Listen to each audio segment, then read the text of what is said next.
Our topic today is I'm going to talk a little bit about, is there a conflict between money or financial prosperity and spirituality? To answer this question, we need to examine, that old saying, money is the root of all evil. Well, first and foremost, let us clear this up and get it out of the way. Money is an inanimate object. So how can it be the root of all evil? If it weren't money being used as an exchange commodity for products or services, then we would find something else to use. It was done in the old days of bartering. But today we see it as in the form of bitcoins. So if it weren't money, which is an inanimate object, we'd just use another inanimate object, won't we? It'd be a plant, maybe a house, a car, in exchange for services. Isn't this so? So how can money by itself be the root of all evil? So now we know that is cleared. I heard on the internet, I heard someone talk about replacing money because many people associate evil with money when really that is not a problem, is it? And he was saying that maybe money should be replaced and let us use instead recognition. Give people recognition for the things they've done and accomplished. But what we have to realize is that which is behind recognition is also that which is behind money. For often, what is behind money, what drives someone to go after money or financial prosperity, has attached to it a form of recognition. It tells the world, please notice me, recognize me, I am wealthy. I am somebody, this is what I have done and what I've accomplished. My financial prosperity reflects it. So financial prosperity for many gives them status, just like recognition would give status if it were to replace money. So replacing money may not necessarily be the solution now, would it? This topic came about because of, in today's world, we have many New Age spiritual services that are being offered, such as yoga and meditation, healing in the form of Reiki, even music, etc. And some gurus actually condemn their students for charging any kind of price when they're offering these services and products. And I personally have watched those on a spiritual journey who actually go and get training in things like Reiki or even yoga and meditation. They struggle within themselves with regard to charging for these type of spiritual services or products, often feeling guilty, feeling as though they're evil if they were to charge it. Let me clarify that for you. That is simply an old form of conditioning. And this type of conditioning may have come about maybe in older cultures and places like in India, and I'm just saying it's possible, and I'm not saying it's the only reason it came about, but long ago in places like in the forests of India, you had yogis and swamis who would roam the forests and they would just maybe pick fruit from the trees, and they would probably sleep on the grass, knock on the doors of people who would gladly feed them. Because often back in those days, people revered those who sought God on a full-time basis. And so they saw it as a great blessing to help these people and to help provide for them. But nowadays, we're not living in places such as in the forests of India. We are living right here in a modern world, so our approach to life has to be a little more practical and different. Now, those same gurus who condemn those who offer these spiritual services for a price, you find that these same gurus actually tell their own students, go to work. Go to work and go to your office and do the work with love, as though you're doing the work for God. And I agree, please do that.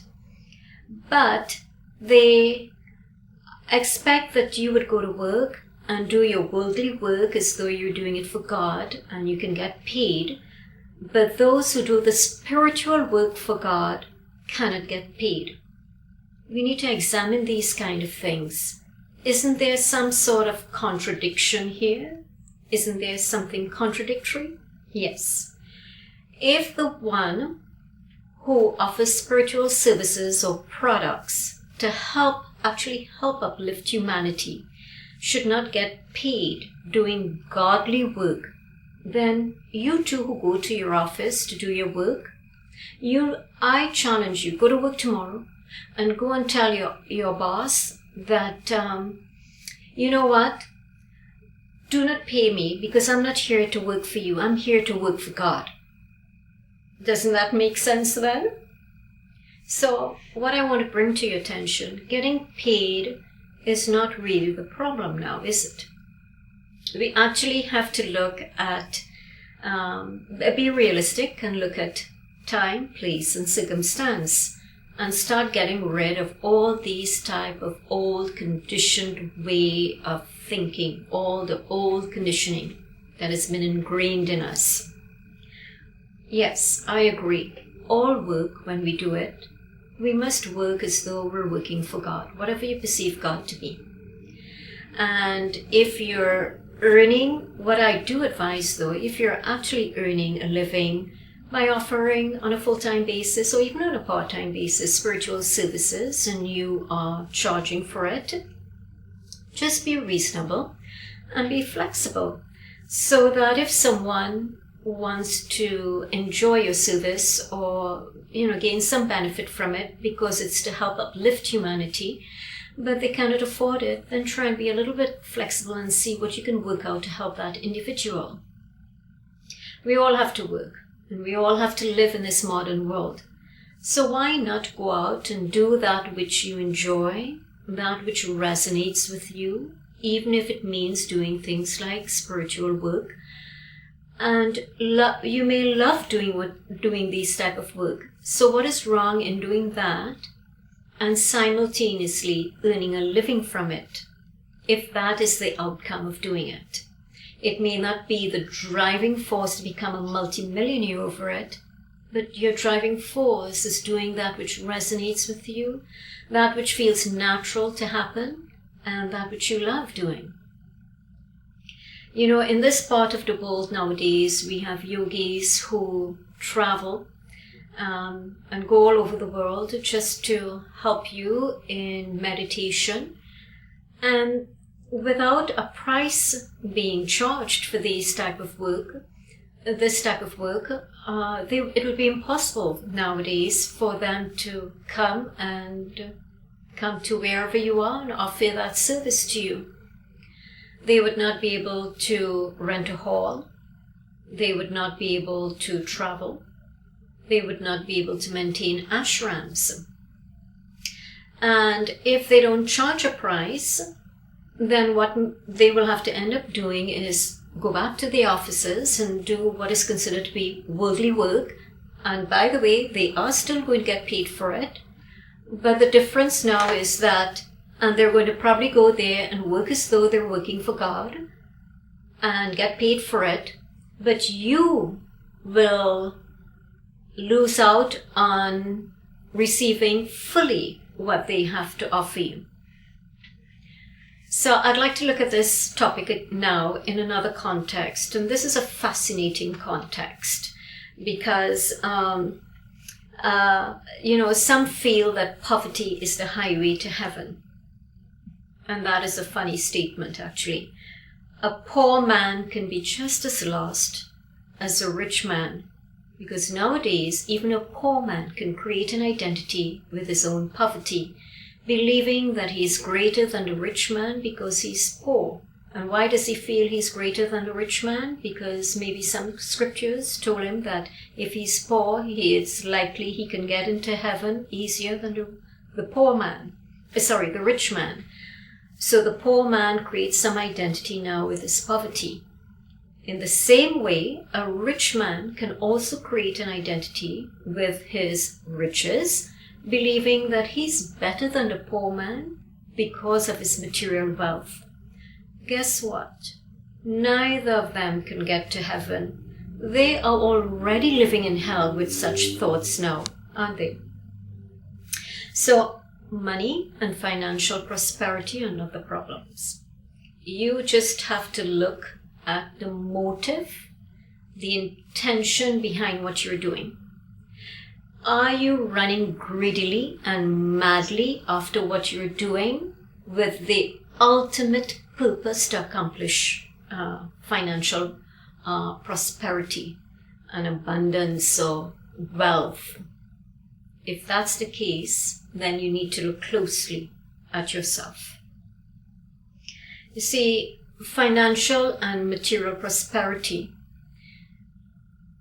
when it comes to you, it is not for you to keep running after more so that you can accumulate more and more to show the world what you have so that it defines you. It certainly is not going to bring you lasting happiness. It is not there for you to create some sort of identity with or to control others and have power over them so that you can stand out and show the world that you're above many others. To show the world that this is me, this is who I am, this is my status, I am rich, and for some, famous. If this is what is driving your financial prosperity, then the mind that is behind it, that is what is the root of all evil, not money itself. And in that case, then yes, there is a conflict between money, that is financial prosperity, and spirituality. We need to ask and go deeper into this and ask, what is the purpose of your financial prosperity? When financial prosperity comes your way, it is a great blessing, a blessing of riches, a blessing that has come into your life through grace, through divine grace. You know, there are some who can do probably what you're doing, and the same riches will not flow into their lives. So when it comes to you, know it happens by grace. So don't go about saying you did it and that you create and go on and create some sort of self-importance around it. Okay? When you have financial prosperity, it is for a great purpose in your life. And I hope many of you all will see it this way. See the depth and truth behind it. It is to give you the opportunity to live comfortably without the unnecessary worry for things such as food, water, basic necessities such as food, water, shelter, clothing, transportation, utilities, and of course, nowadays, very importantly, your cell phone and internet. Right? It is to give you that freedom to have no worry over such basic necessities so that you can use the time and be in a better mental state to sit and learn to be with yourself, to go further and deeper within, so that you can find your way back home to your inner self, to the Creator, to learn some truths about yourself, who you really are, who you really are, what's behind it.